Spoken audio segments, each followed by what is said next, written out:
Salut, détenu Arkham, j'espère que vous allez bien, parce que moi ça va très bien. On se retrouve aujourd'hui pour la critique de Batman v Superman, 100% spoiler évidemment. Voilà, tous ceux qui n'auraient pas vu le film depuis 2016 maintenant, je vous invite fortement à aller le voir parce que c'est un film qui vaut le détour. Donc voilà, enfin, c'est un film que de toute façon j'adore, voilà, que vraiment j'aime énormément. De toute façon la trilogie Snyder est pour moi une trilogie qui est dans mon cœur, et Batman v Superman évidemment c'est un film que j'aime énormément.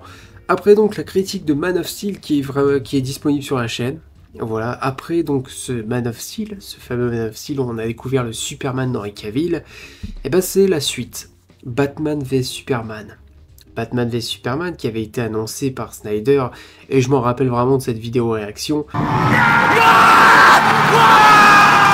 Oui, bien sûr, avec tous les cris et puis le logo qui apparaît, c'était quelque chose de grand, voilà. Après le film, je me rappelle que quand il est sorti, je ne l'ai pas vu au cinéma malheureusement.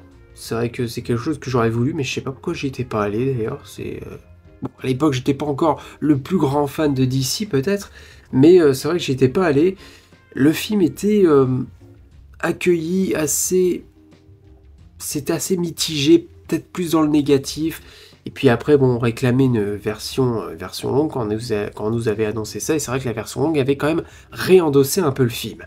Mais à l'époque, c'était pas le film le mieux accueilli en termes de box-office. Bon, je crois qu'il n'avait pas si mal marché, parce que bon, en tête d'affiche, j'ai envie de te dire, c'est Batman contre Superman. Donc j'ai envie de te dire, c'est les plus grosses têtes d'affiche de chez DC, et donc ça peut que bien marcher.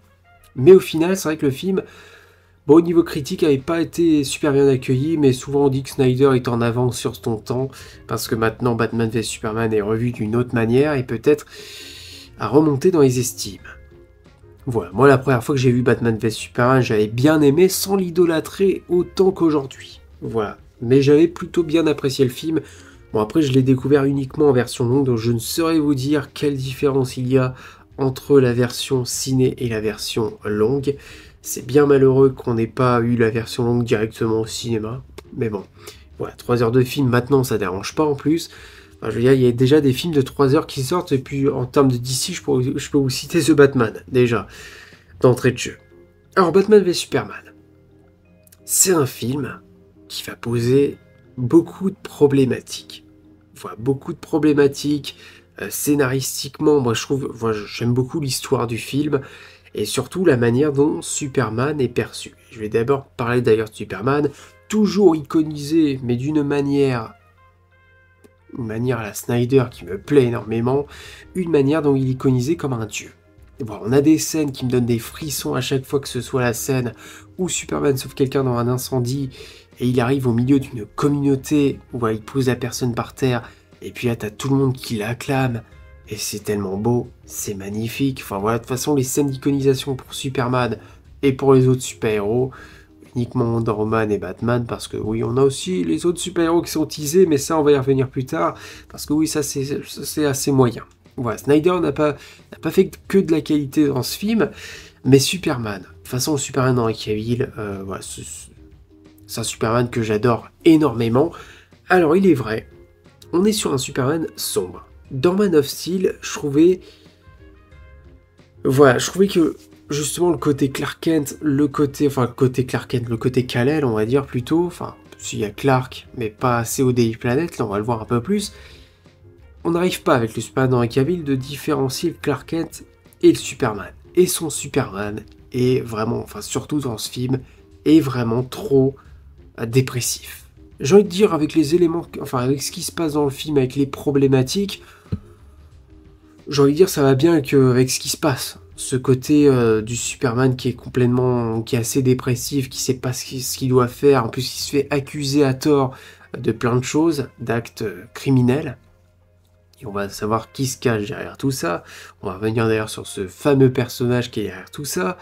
Mais c'est vrai que le Superman, voilà, j'ai terminé Superman et Lois la saison 2 il y a pas longtemps, le Superman de Tyler Hoechlin, justement, j'aime ce côté un peu plus positif du personnage, un peu plus d'espoir, un peu plus amical et accueillant envers la population, contrairement à ce Superman-là, qui oui, est assez... Enfin, dans le film, c'est vrai qu'on est sur la question de est-ce que Superman a déjà sa place sur Terre, c'est un immigrant. On a carrément des pancartes anti-aliens, des pancartes Superman est un immigrant. Il y en a qui l'idolâtrent, mais il y en a d'autres voilà, qui veulent plus voir Superman. Il y en a aussi qui vont se poser des questions, pourquoi Superman a pas sauvé ma fille, mais a sauvé sa fille? C'est le genre de truc qu'on va se poser, mais c'est vrai que Superman ne peut pas sauver tout le monde. Et on a, évidemment, voilà, ce que j'aime dans ce film, c'est vraiment la continuité. Voilà, le film commence sur la bataille dans Metropolis. Enfin, il commence pas vraiment là, parce qu'on a d'abord la mort de Thomas et Martha Wayne, mais ça on va revenir quand je parlerai de Batman. Mais le moment, voilà, on a le combat de Metropolis, où on voit que, malgré que Superman essaye d'arrêter Zod, on a des dommages collatéraux sur le côté. Il y a des gens qui sont en train de mourir. Heureusement, nous avons Bruce Wayne. On a Bruce Wayne qui était là pendant la bataille de Metropolis et qui est en train de sauver des gens. Qui est même en train de sauver des gens de son entreprise. On va voir d'ailleurs un homme qui va perdre l'usage de ses jambes. Un homme qu'on va revoir par la suite. Et d'ailleurs, une scène que j'aime pas mal, je trouve assez symbolique, enfin assez forte, je trouve, c'est la scène où il monte sur la statue pour marquer, enfin sur la statue de Superman pour marquer faux Dieu. Voilà, parce que le mec l'a pas sauvé et a perdu l'usage de ses jambes. Alors c'est vrai que ce genre de question on peut se le poser. Où était Superman au moment où j'ai perdu l'usage de mes jambes? Voilà pourquoi il m'a pas sauvé. Voilà, mais Superman était trop occupé à combattre évidemment le Général Zod. Et on va voir toute la haine que va avoir Bruce Wayne contre Superman sur le fait qu'il n'arrive pas à sauver tout le monde. Alors sur le moment, je trouve que c'est un peu con. Voilà, parce que t'as vu le bordel que c'est? Superman essaye... Enfin, il essaye d'arrêter Zod, le mec est surpuissant, il peut pas être partout. Voilà, il peut pas être partout. Alors oui, c'est con. Oui, sur le moment, je me dis, Bruce Wayne, voilà, il te fait un regard de tueur contre Superman, le fait que Superman ne peut pas sauver tout le monde, et il a l'air d'être assez énervé. Cette scène, voilà, j'aime bien le côté, voilà, parce que Ben Affleck, vraiment, je l'adore dans le film, la mâchoire carrée, tout ça, il est génial en Bruce Wayne, de toute façon, il n'y a rien à dire, en Batman, c'est excellent, c'est mon Batman préféré, mais le côté où j'ai du mal à comprendre, voilà, Bruce Wayne qui est en train de regarder Superman d'un air assez énervé sur le fait qu'il n'arrive pas à sauver tout le monde et qui fout le bordel dans tout Metropolis. Voilà, bon, après, c'est un Superman qui a ses débuts, on va dire. Mais bon, ça, c'est un truc que j'ai un peu de mal à comprendre. Mais par la suite, évidemment, on va amplifier cette problématique de Superman en l'accusant de plusieurs crimes. Voilà, et ça, c'est quelqu'un qui fait derrière tout ça, ce grand méchant, où on va en parler. Ça, j'aime bien ce genre de scénario où on accuse Superman. Il y a le moment où l'Assemblée, on va appeler ça l'Assemblée, mais le bâtiment explose complètement, et tu vois Superman qui est dans les flammes et qui a rien pu faire, parce que la bombe était dans le fauteuil roulant, d'ailleurs, du mec que je vous parlais à l'instant, le mec qui a perdu l'usage de ses jambes. La bombe était dans le fauteuil roulant que Lex Luthor a offert au mec. Donc le mec qui a perdu l'usage de ses jambes, et Superman n'a pas pu le voir parce que c'était du plomb. Ça aussi, et c'est vrai que certaines personnes l'ont déjà relevé, si Superman ne voit pas à l'intérieur de quelque chose, il faudrait pas qu'il se pose des questions justement, pourquoi il ne voit pas à travers un siège, en plus un siège handicapé. Bon, après, bon, on peut peut-être l'excuser de se dire que Superman n'avait pas se poser cette question-là. Bon, ça je le passe, voilà, on s'en fout. On va parler de Batman. Le Batfleck. Le Batfleck, voilà, je disais que Snyder arrivait extrêmement bien, il connaissait Superman, c'est le cas. Et d'ailleurs, parlons-en, mais aussi la BO dans Zimmer qui est excellente, et on reprend évidemment le thème de Man of Steel. Mais le thème de Batman, je pense que je préfère, je vais vous le dire, je préfère ce thème-là. Et attention, j'adore la musique de The Dark Knight, j'adore la BO de The Dark Knight, mais oui, je préfère le thème du Batfleck que le thème de la trilogie Nolan. Voilà, alors c'est dommage qu'ils aient pas repris le thème dans le Justice League. Junkie XL, voilà, il a fait un autre thème que j'aime aussi beaucoup pour Batman, mais il a pas repris ce thème qui est vraiment, mais donne des frissons, vraiment, et il y a plusieurs thèmes le Batman, il y a le moment où aussi c'est un son en aigu qui commence à monter de plus en plus en puissance, et ça c'est un thème qui est pas mal, qui fait assez froid dans le dos, qui fait assez peur. Batman marque au fer rouge ses victimes, ça je trouve ça pas mal, Il y a un côté bourreau. Le Batman est vu à Gotham parce qu'il y a plusieurs personnes qui parlent de lui. Il est vu, on a l'impression, enfin ça fait 20 ans qu'il opère à Gotham, mais on a l'impression que c'est, pour certains, c'est encore une légende. Une légende, voilà. Alors c'est vrai que le Batman, il est toujours dans l'ombre. C'est pas un héros qui se montre comme Superman, mais il est vu comme une bête. Voilà, il est vu comme un monstre qui, on va dire, il faut être du bon côté de la loi si t'as pas envie de tomber sur lui. Voilà, tout le monde évite les problèmes, on va dire, à Gotham. Il fait peur. Mais c'est le truc de Batman, c'est faire peur à ses ennemis. Et c'est vrai que ça, c'est un truc que j'aime. Le meilleur costume de Batman, c'est le Batfleck pour moi. C'est ce costume-là, mais qui est juste génial. Le masque. Le masque est génial. Voilà. J'aime ce côté tissu pour Batman. J'aime plus ce côté tissu que le côté armure. Voilà, le armure par exemple, de la trilogie Nolan. Voilà, ça, c'est un costume que j'aime énormément. Et le masque fait peur. Voilà. Alors ce qui est assez drôle, c'est que le Batfleck a jamais eu son film solo, mais a eu le plus grand nombre de costumes. Voilà, parce que dans ce film-là, on a déjà 3 costumes. Voilà, on a le costume armure. Et on va parler d'ailleurs de ce combat, parce que le film s'appelle Batman v Superman, donc oui, nous avons le combat. Un combat que je trouve vraiment pas mal, mais en termes de coups, voilà, les mécaniques de combat qui sont assez lourdes, mais en même temps on a un Batfleck qui a une armure que d'ailleurs j'aime beaucoup, avec les yeux blancs, et une armure qui fait un peu gladiateur, mais assez lourde, on sent qu'il est assez lourd.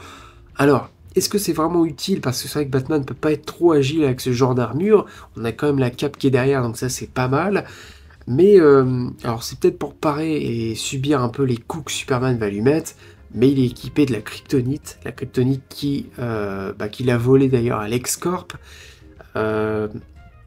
D'ailleurs, quand j'y pense, à LexCorp, on a un moment donné, on voit une caméra de surveillance, d'ailleurs c'est Lex Luthor qui va voir ça, une caméra de surveillance où on voit le Batman agir en mode infiltration. Ça, c'est une scène que j'aurais voulu voir.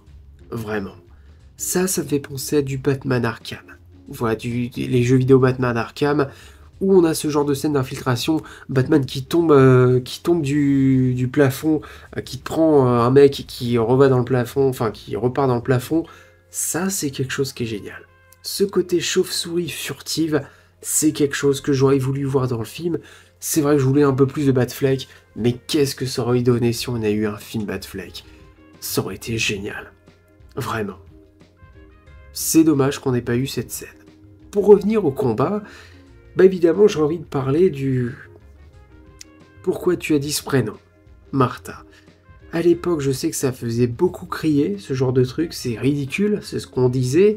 Alors la première fois que je l'ai vu,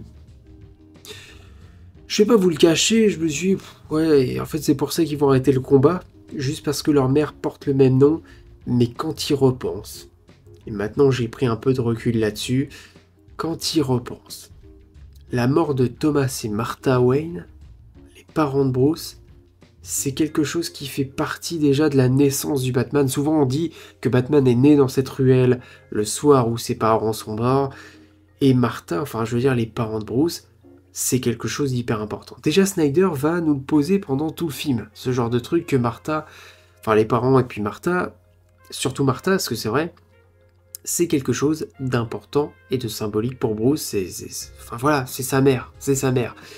Et Snyder va nous montrer, notamment, où on filme souvent la tombe de Martha, ça on va le voir, le moment où on a la mort de Thomas et Martha Wayne, et on a Thomas qui va dire Martha, voilà, c'est le dernier mot qu'il va lâcher juste avant de mourir, et le moment voilà, où Superman te dit il faut sauver Martha. Voilà, il est sur le point de crever, le mec. Et puis Batman se dit, mais pourquoi t'as dit ce prénom? Martha, c'est une forme de déclic. C'est pas quelque chose à prendre à la légère. Et je trouve ça plutôt original de se dire, bah oui, c'est vrai que Superman et Batman, leur mère, ont le même nom. Voilà, c'est pas... Enfin, je trouve que c'est pas trop déconnant. Et au final, je trouve que ça passe plutôt bien. Alors oui, c'est vrai que je suis assez positif sur le film, parce que j'adore ce film. Mais ça, de plus en plus, certains défauts, je les vois un peu plus justement au point positif maintenant. Alors c'est vrai que ce côté-là, c'est vrai qu'il fallait y penser, et je trouve que, en plus on revoit le flashback encore de la mort de Thomas et Martha Wayne, et ça montre un peu l'importance de Martha. tout simplement. D'avoir dit ce nom, et c'est Batman, à ce moment-là, il réalise que Superman, alors oui, c'est un extraterrestre, mais oui, il a un côté humain, et oui, il a des parents. Et oui, en plus, Martha est encore en vie, alors que Batman, lui, n'a plus de parents. C'est vrai que la réconciliation arrive peut-être un peu vite sur le moment. C'est vrai que ça s'arrête assez net, le combat, et puis d'un coup, ils deviennent potes, c'est les meilleurs amis du monde. Mais bon, je trouve que c'est quand même quelque chose de plutôt assez fort. Voilà. Ensuite, il y avait quelque chose que je voulais parler. Ah bah oui, évidemment, les méchants. Alors, que dire sur les méchants? Lex Luthor et Doomsday. Alors Doomsday, ce sera plus la brute, voilà, qui fracasse tout et qui en plus a été créé par Lex Luthor, ça on va y revenir après. Lex Luthor de Jesse Eisenberg. Je ne vois pas du tout Lex Luthor. Alors déjà, physiquement, le mec n'est pas chauve. Bon, il aura fallu la toute fin du film et il aura fallu aussi la scène post-crédit de Justice League 2017. Je sais pas pourquoi j'ai dit 2017, mais de Justice League pour avoir Lex Luthor chauve. Voilà, Jesse Eisenberg est un excellent acteur, j'adore cet acteur. Je vous le dis, j'aime énormément Jesse Eisenberg, mais en Lex Luthor, il nous fait quelque chose d'un peu plus... je trouve qu'il ne fait pas Lex Luthor, il surjoue, mais il en fait un peu trop, on va dire. Et c'est vrai que je me dis peut-être que Jesse Eisenberg aurait été meilleur en Joker que Jared Leto, pourquoi pas. Ouais, s'il avait gardé ses cheveux, tout ça, je me dis que Jesse Eisenberg, en plus, ouais, c'est un très bon acteur, hein, je trouve. Et je me dis qu'il aurait pu faire un très bon Joker. Mais en Lex Luthor, peut-être qu'il manque en plus un peu de... Qu'ils sont un peu plus grands, peut-être un peu plus de prestance. Je dis pas de Jesse Eisenberg, il manque de prestance, je trouve que c'est un très bon acteur, mais en termes de vraiment de prestance et de charisme, il manque quelque chose pour Lex Luthor. Quand je vois Nicolas Hoult, je suis très confiant sur lui. Mais au début, je vais vous dire, la première fois que j'ai vu Batman vs Superman, si on n'avait pas cité son nom, je savais pas trop si c'était Lex Luthor. Par contre, le thème de Lex Luthor, de toute façon je reviens encore sur la bande originale, je trouve que la musique est superbe. Et je trouve qu'elle colle vraiment très bien avec le personnage. Ensuite, Doomsday. Alors Doomsday va être créé à partir du sang de Lex Luthor et du corps du Général Zod. Et on va voir en fait cette brute. Bon, c'est un gros monstre qui défonce tout. Voilà, bon, visuellement il est pas mal. Il ressemble, on va dire, il ressemble aux comics. Si vous avez vu la série Krypton, je trouve que dans la série Krypton, j'allais dire le Darkseid, le Doomsday est plus comics accurate. Bon, il y a plus ce côté mâchoire caillou, tout ça. Là, on a essayé de faire quelque chose dans le dos, c'est pas si mal. Mais bon, on va avoir un combat plutôt sympa dans le final. Voilà, on va voir ce trio. Oui, parce qu'on a aussi l'introduction de Wonder Woman. La Wonder Woman de Gal Gadot, j'adore ce que fait Gal Gadot dans le personnage de Wonder Woman. Gal Gadot, c'est pas une actrice que, je l'ai pas vue dans beaucoup de films, c'est pas une actrice que je trouve incroyable non plus, mais en Wonder Woman, j'ai toujours aimé. J'ai toujours aimé, ça dépend comment elle est traitée. Dans Batman vs Superman, c'est très bien, dans son film solo, c'est très bien. Dans 84, dans Shazam 2, dans The Flash encore ça passe, mais alors dans Shazam 2. Voilà, ça dépend comment le personnage est traité, ça dépend comment l'actrice est dirigée. Mais oui, elle est nettement mieux dans les films de Snyder et dans le film de Patty Jenkins et dans aussi Justice League, j'ai dit les films de Snyder. Mais voilà, Wonder Woman accompagnée par la BO, par le thème de Hans Zimmer, c'est excellent. C'est excellent, c'est superbe. Voilà, Diana Prince en plus, je veux dire, Gal Gadot, la première fois qu'on va la voir, je crois qu'elle a une robe, tout ça, elle a une forme de charisme. Voilà, la femme est imposante, c'est une femme fatale, on va dire ce genre de choses. Et c'est vrai qu'en Wonder Woman, elle est superbe. Elle est superbe en termes de combat, tout ça. Et je trouve que l'alchimie entre le trio, voilà, c'est quand même le trio. Je trouve que ça marche super bien. Le costume est un peu sombre. C'est vrai que voilà, Wonder Woman normalement sera un peu plus coloré, mais ça colle avec l'univers Snyder et moi j'aime beaucoup le costume.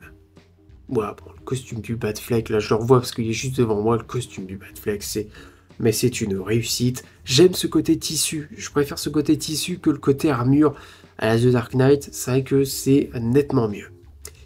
Et ensuite on aura la fin où Superman va mourir. Voilà. Est-ce que ça arrive trop tôt? Parce que oui, c'est vrai que Superman, il commence à agir en tant que Superman, on l'a pas beaucoup vu, et il crève déjà.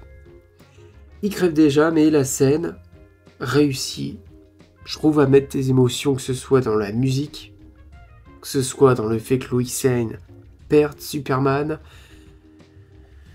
Voilà, on peut se dire que c'est vrai que l'univers n'a pas été assez développé, mais Snyder a prévu ça comme ça, et je trouve que sur le moment, voilà, on a un plan, je sais pas si je vais vous retrouver l'image, de toute façon en termes de plan et de mise en scène Snyder, mais on a l'impression que c'est carrément des pages de comics qui sont dans le film. Voilà, il y a un moment donné, on a Wonder Woman qui est placé là, je crois qu'on a Lois Lane qui tient Superman, et t'as Batman qui est juste à côté, la caméra est en train de reculer, c'est magnifique. C'est magnifique, c'est beau, c'est visuellement, mais c'est une claque visuelle incroyable. Et la fin, donc on a le moment où voilà, Batman dit il va falloir qu'on rassemble les super-héros. On a aussi le moment teasing où on a sur l'ordinateur tous les logos, Aquaman, Flash, Cyborg. Ça c'est un peu ridicule et tiré par les cheveux. La manière dont on veut te teaser, les autres héros. Je pense qu'on aurait pu me faire une simple clé USB qu'on branche et hop, ça y est, il y a tout qui s'affiche. C'est superbe. Franchement, en termes de teasing, on aurait pu faire bien mieux. Voilà, je suis en train de repenser à Avengers Infinity War, où à la fin on avait Captain Marvel. Enfin, je veux dire, c'était Nick Fury qui l'appelait sur un beeper. En fait, le beeper, il tombe par terre et t'avais le logo de Captain Marvel. Je trouvais ça plutôt pas mal. Tu vois, sur le moment, c'est subtil. Mais là, vraiment, c'est pas du tout subtil, c'est gros, là. Voilà, on prend l'ordinateur, on clique sur chaque logo et t'as chaque caméra de surveillance qui ont filmé chaque super-héros. Je trouve ça un peu moyen. Voilà. Le film teasera quand même évidemment la suite. Le moment où Lois Lane balance de la terre sur la tombe et t'as la terre qui se lève. Alors ça j'avais vu. Je crois que c'était une théorie ou c'était quelque chose d'officiel, je ne sais plus. Parce que c'est vrai que Superman est mort. Mais je crois qu'en fait c'est le fait qu'il y ait encore de l'atmosphère kryptonienne sur lui ou un délire de ce genre, je sais plus, une matière kryptonienne ou je sais pas quoi, et c'est pour ça que la Terre s'élève, il y a une connerie de ce genre. Je sais que j'avais lu un truc comme ça, et c'est fort probable, mais bon, ça t'annonce qu'évidemment Superman n'est pas réellement mort, et qu'on va le refaire revenir dans la suite.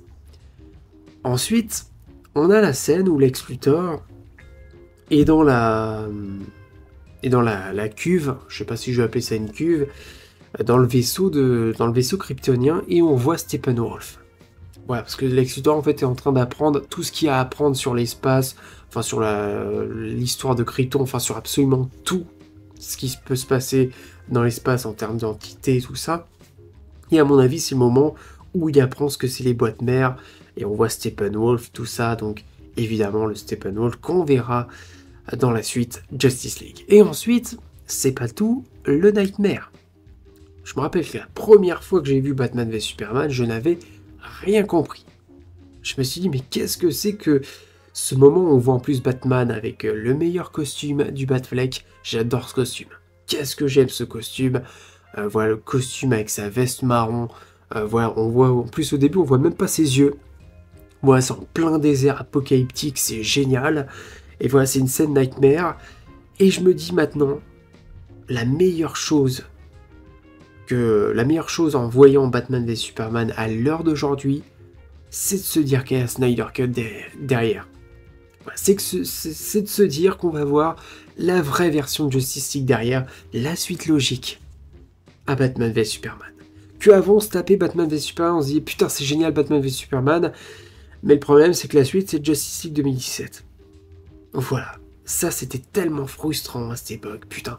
Je me rappelle vraiment de l'époque parce que je l'ai vu Batman v Superman plusieurs fois, et à chaque fois, je me suis dit, putain, j'ai pas envie de voir la suite, parce que c'est Justice League 2017, sortez-moi la Snyder Cut, et on l'a eu. Et maintenant que je finis Batman v Superman, je me dis, la Snyder Cut. Et ça, putain, ça fait du bien. Ça fait vraiment du bien. Je me rends compte qu'on est déjà à 24 minutes de critique et ça peut durer encore longtemps parce que je pense qu'il y a encore des choses que je pourrais dire sur ce film. On va passer tout de suite au diagnostic quand même, parce que oui, voilà, il y a quand même le diagnostic à faire, le diagnostic que j'ai même pas effacé, parce que ça c'est le dernier diagnostic, mais ça tu t'en fous. Mon diagnostic? Ça se passe là. La mise en scène. Saint-Esprit. Les VFX décors. saint d'esprit. L'iconisation, saint d'esprit. Enfin, l'iconisation. Je vais pas aller juger les caméos de The Flash, Aquaman, tout ça, parce que ça en termes d'iconisation, c'est de la merde. Mais bon, ouais, ça dure 5 secondes dans tout le film. Moi, vraiment, je juge vraiment les 3 personnages, même tous les personnages, hein, que ce soit aussi... Lex Luthor, je veux dire, avec l'OST, il y a une forme d'iconisation du personnage, même si elle est échouée, parce que voilà, ses cheveux, ils doivent être rasés, pour moi, il doit être chauve. Lex Luthor doit être chauve. Après, t'as Doomsday, bon, Doomsday, c'est une créature, mais bon, en termes d'iconisation, parce que je vois Superman, Batman et Wonder Woman, j'ai envie de dire, c'est une réussite. J'ai pas parlé aussi d'Alfred Alfred Pennyworth. Qu'est-ce que j'aime Alfred de Jeremy Irons. Au début, j'avais un peu de mal à m'habituer à lui, mais avec le temps, avec la Snyder Cut, j'ai su l'apprécier, cet Alfred-là. Enfin bref, bande originale, j'ai pas besoin de vous faire un dessin. Je veux dire, chaque personnage ont leur thème. C'est ça qui est juste incroyable. Et des thèmes marquants, des thèmes que j'ai en tête. Lex Luthor, Superman, Wonder Woman, Batman, ils ont tous leur thème. Ils ont tous un thème propre à eux. En Doomsday, il y a peut-être une petite musique horrifique à un moment donné. Bon, rien de très marquant, mais lui, on s'en fout, j'ai envie de te dire. Mais chaque personnage ont vraiment leur musique. Le rythme, ça avance, même la version de 3 heures, enfin en tout cas moi je vois aucune lenteur. Personnage acteur, saint d'esprit, c'est pareil. Scénario, saint d'esprit. Nous sommes à 100%. Bah nous sommes à 100%, j'ai envie de te dire, c'est largement mérité. Voilà. De toute façon, Batman v Superman, il y a ses défauts. Voilà, comme je vous ai dit, moi le diagnostic, j'ai envie de vous le rappeler, le diagnostic, pour moi, c'est diagnostiquer donc ces points-là. Ce qui ne veut pas dire qu'il y a des défauts. Voilà, ce qui ne veut pas dire qu'il n'y a pas de défauts, je veux dire. Il y a des défauts dans le film. Le fait que Superman, voilà, il n'y a pas ce côté un peu plus positif du perso, il tire la gueule pendant tout le film, il est dépressif, je l'avais vraiment ressenti dans ce visionnage-là. Mais bon, c'est le Superman de Snyder. La manière dont les héros sont présentés et introduits... On aurait dû laisser ça dans la Justice League. Pour introduire un perso, ça aurait été nettement mieux. Voilà, je vais pas plus blablater plus parce qu'il y a vraiment encore des choses à dire, j'en suis sûr. Évidemment, voilà, je pouvais pas finir cette vidéo et ne pas parler de cette scène-là. La meilleure scène pour moi de Batman en live action, scène de combat. Je veux dire, oui, la trilogie Nolan, je l'adore, mais les scènes de combat, c'était pas ce qu'il y avait de mieux. C'était assez illisible, alors que là, c'est d'une fluidité, c'est satisfaisant, mais c'est juste dingue, la violence et la mécanique de combat qu'a ce Batman-là, la manière dont il utilise déjà son grappin, la manière dont il envoie tout le monde valser, mais ça, c'est génial. C'est ce genre de Batman que je veux voir. Bon, après, il y a un autre débat, est-ce que Batman tue ou pas?